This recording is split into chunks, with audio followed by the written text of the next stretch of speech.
Hello and welcome to the Wireless Online Radio Station. I am Amila Skepe and this is the Late Lunch. And today we've got a very prominent guest, a very important guest, the beautiful Eleanor, who is the managing director of 041 magazine online.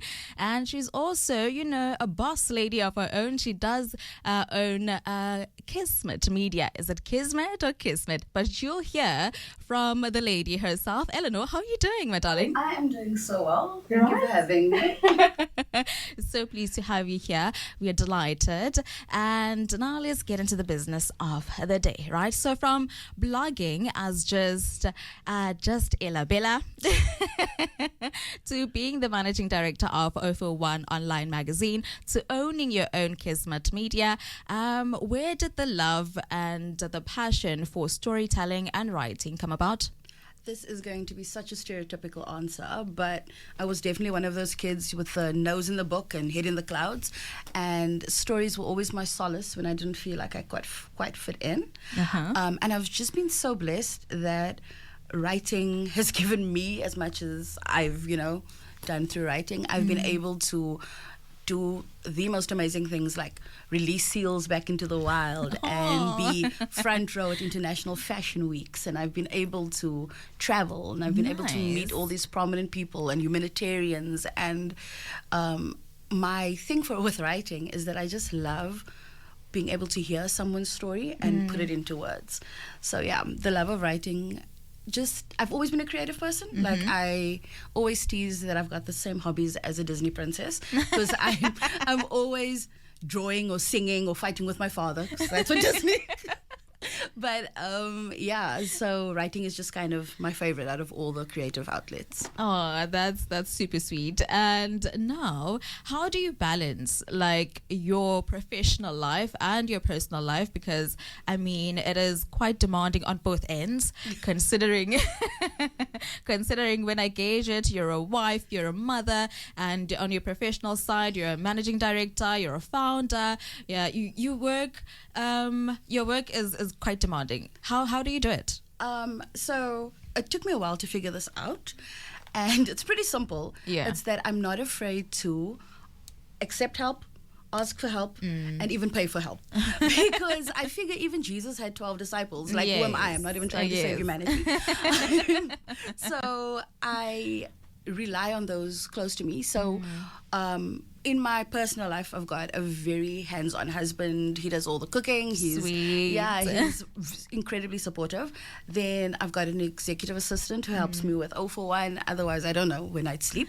And with Kismet. And then with 041, when I started the magazine, I knew right off the bat that I don't know everything. Yeah. So I got a lot of industry professionals to come on board and help me. So like when we talk about, like, our wine writer is 30 under 30 for Winelands, and our tech writer is a cybersecurity expert for one of the biggest companies in South Africa. Intense. Yeah, like every single niche. Yeah.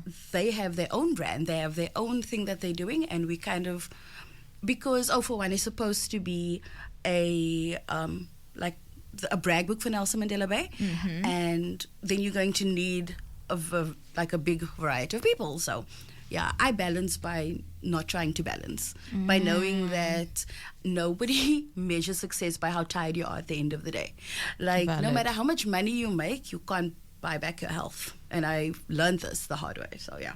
That is so true and valid in so many levels, because it can be so demanding. And now on to our next question. Let's talk about the 2 books that you co-authored, and how does it feel to have author next to your name, honey? Like being able to, I think the first month after the first book was published, I was just calling myself, as an author, I'm going to have 2 sugars in my tea. And as an author, can you pass me the salt? But it's something that I always wanted. It has always been like a bucket list item for me. And then a while ago, when the first book came out, I had spoken to a friend of mine who before the book was published, we'd actually never met in person, right? And I was like, I wanted to write a book. She's like, so do I. And we went ahead. I'd actually found out that I had an autoimmune disorder at that time. Spent a lot of time in hospital and bed, and this my first book was kind of a way for me to cope and also like to spend. And we was blown away by how many people were into it. So the book was kind of written. I would write. Yeah. And it's in tandem, and she would write as one character, I write as the other character, and so sometimes she'd write something like, whoa, okay, did not think that's what I was going to do.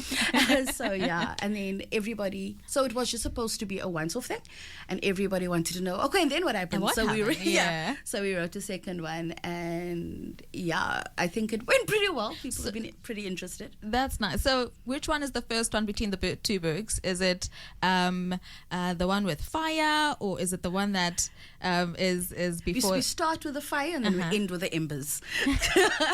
Yeah. That's valid. So we will continue. Bound by fire first, yeah. So we will continue our conversation with Eleanor in just a bit. Otherwise, do stay connected. Right, welcome back to our conversation with Eleanor right here on The Wireless, your ultimate online radio station. Eleanor is the author, not to brag, but she is the author of Bound by Fire and Between Embers, and those are her two books that she co-authored, and you've missed out, but not really. So as we continue our conversation, Eleanor, so tell us more about Kismet Media. What's it all about? So Kismet Media is kind of my umbrella business. So I've been a writer or a journalist for like 19 years now. But like 3 years ago, I was also a content creator, and I was doing pretty well, brand deals, events, and a big chunk of my income was coming from being just Ella Bella. And then I was hacked and lost all my followers on all platforms, and I kind of had to decide, am I going to try and be a content creator? But I felt like at the age that I'm at and where I was in my life, I wasn't about to like start from scratch. I don't think I'm interesting enough. I don't think I can dance well enough to be TikTok famous overnight. And I needed to like recalculate. Yes. And my husband actually said to me, you know what, if you can't find a seat at the table, build your own table. And Kismet Media is that table that I built. So through Kismet, I work as the head of content for a marketing firm in Los Angeles, which means I work in the evenings. Yeah. That means no rest. No, it's US time zone. And then I also work for a PR company in Cape Town, where I work with a lot of NGOs, and I do a lot of ghostwriting for like some celebrities and that sort of thing. And do a lot of PR. Locally, I do content management, but a lot more consulting. Okay. Like brand consulting. And yeah, then I've got 041 that also falls under that. Under that umbrella of Kismet. That's nice. That's really nice. And now, let's head on over to where can people find you and your work and your books. You've got a lot on the table. I do, but I'm just like, I'm lazy, so I assume other people are too. So if you go on www.041online.co.za, that you'll find me anywhere. Everything is under 041 online, and if for some inexplicable reason you want to find me personally, maybe I used to be in your primary school and you're curious about me, you can find me as this Ella Bella. Yeah, because just Ella Bella now sells Bitcoin in Nigeria. So I am now a new person. I am now this Ella Bella. And yeah, everything else is under 041 online. Okay, so you heard it from Eleanor herself, everything that she has done and is yet to do, because I believe she's she's that girl. You can find it on 041, or rather 041, and if you want to stalk her, she is just Ella Bella, right? This Ella Bella. Okay, just Ella Bella sells something different. So that is it for our conversation today. Thank you so much, Eleanor, for joining us on the Light Lunch. It is indeed a pleasure to have you on our platform so that you can speak about your world, which is, not too different to our world this side. And there's a lot that I've learned. And that's it from my side. I am Amila Skepe once again for The Wireless. And this was indeed the Light Lunch.